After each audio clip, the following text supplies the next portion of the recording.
If your employer has just made a unilateral change to your employment, you may be wondering whether or not you've been constructively dismissed. I am Mike from Cashion Legal, and in this video, I'm going to cover the concept of constructive dismissal and specifically help you answer the question about whether or not you have been constructively dismissed. At the end of this video, you'll have a better understanding about whether your situation constitutes a constructive dismissal, and if it is, what you can do about it. Before I get into the content of this video, I want to be clear that constructive dismissal is a very serious remedy. That's because in order to pursue a constructive dismissal claim, you must resign from your employment. This is obviously a very serious and risky step, and for that reason, we always recommend that people only pursue this with the benefit of legal advice. If you think you may have been constructively dismissed and you're looking for assistance, you can connect with us by clicking the link to our website in the description of this video. Let's move on to the content of this video and start by answering the question: what is constructive dismissal? Constructive dismissal doesn't refer to termination of employment directly by the employer,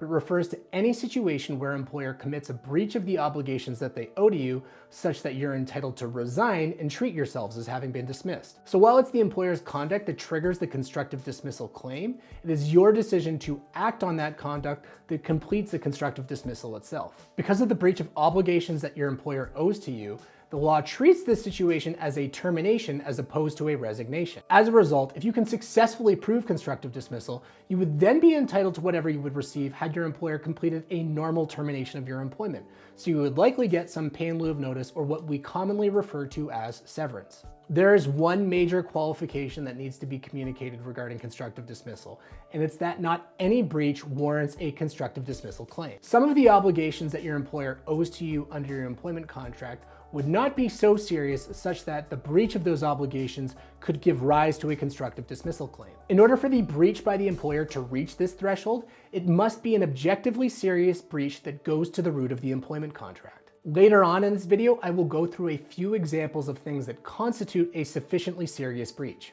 It is important to be clear that constructive dismissal is not a resignation. Although you are the person who communicates to the employer that you are leaving your employment, it's not a question of what you communicated, but why you left. Even if you communicate to your employer that you're resigning, if you can prove that your departure was connected to a fundamental breach of the employment agreement by your employer, it is still a constructive dismissal. While it is still helpful to control and craft the messaging in order to reduce the chances that your employer will try and construe the departure as a resignation, the ultimate question is why you left, not how it was communicated.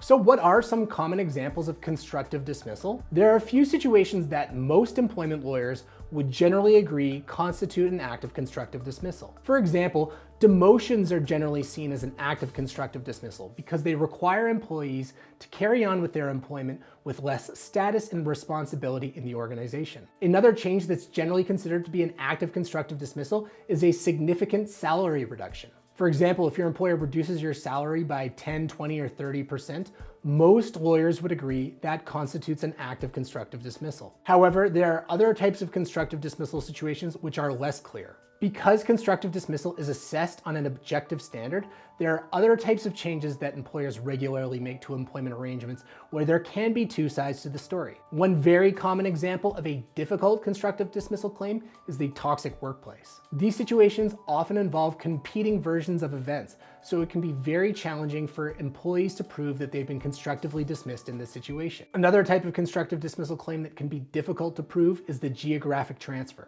Sometimes your employment agreement will be silent on the location of your work, which means that your lawyer might have some latitude to relocate your employment. So this is another example of a constructive dismissal claim which is not as clear-cut as the previous examples I cited. Constructive dismissal claims are also highly dependent on the terms of your employment. So if certain changes are expressly permitted by your employment contract, implementing one of these changes likely isn't an act of constructive dismissal. For example, if your employment contract guarantees you a certain bonus structure, but says that the bonus structure can be set in the discretion of the company, changes to that bonus structure are not necessarily an act of constructive dismissal. Other changes may be permitted by what are called implied terms to the employment contract. These are terms that courts will read into your employment agreement based on the circumstances of your employment and industry standards. If a change to your employment aligns with one of these implied terms, that change is likely not an act of constructive dismissal. A very important component of constructive dismissal claims is the requirement to act quickly.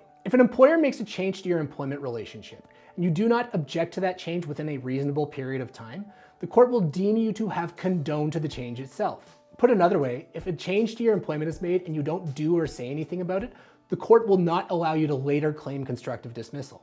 There is no hard and fast rule about how quickly an employee must register their objection, but there are examples of employees waiting just a few weeks where the courts have then denied a claim for constructive dismissal. So now that we've covered some of the important concepts relating to constructive dismissal, let's answer the question about what you should do if you think you've been constructively dismissed. As I said at the outset of this video, if you do think you've been constructively dismissed, do not hesitate to seek legal advice. Again, you can do this by clicking the link to our website in the description to this video. Having said that, in addition to seeking legal advice, here are some very important steps that you can take to protect your interests. The number one rule is to document everything.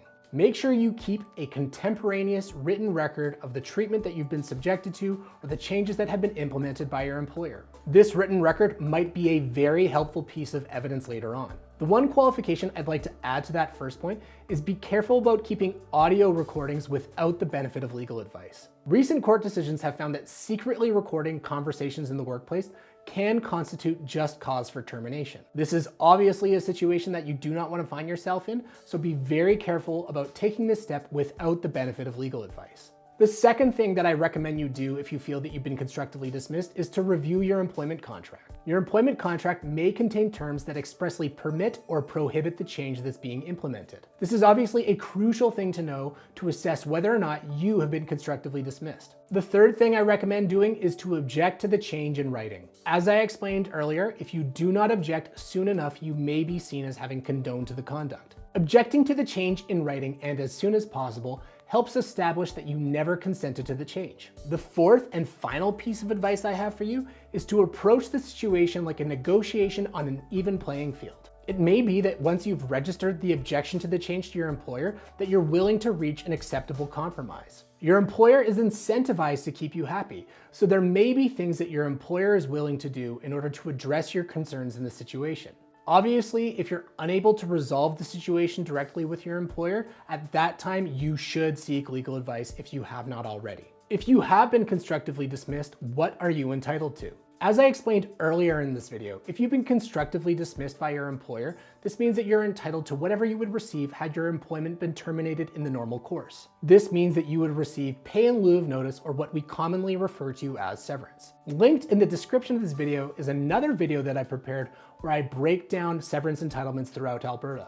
If you have any questions about what your severance entitlements look like, I encourage you to watch that video. In addition to regular severance entitlements, you may also be entitled to aggravated damages or punitive damages. However, I should say that these are fairly rare and will only be awarded where the employer engages in particularly egregious conduct. The bottom line is that constructive dismissal is a meaningful remedy for employees in Alberta, but not one that should be pursued lightly. It is a very serious step that involves you resigning from your employment and pursuing legal action against your former employer. In order to establish constructive dismissal, your employer must have committed a serious breach of your employment agreement. But if you can prove this, you would be entitled to what we commonly refer to as severance. If your employer has made a serious change to your employment agreement and you're wondering what to do, we can assist you with this. We help employees in this situation by providing them with clarity about their circumstances, strategies for next steps, and peace of mind through sound advice and strong representation. If you feel that you may have been constructively dismissed, you can connect with our team by clicking the link to our website in the description of this video and booking a consultation with our office today.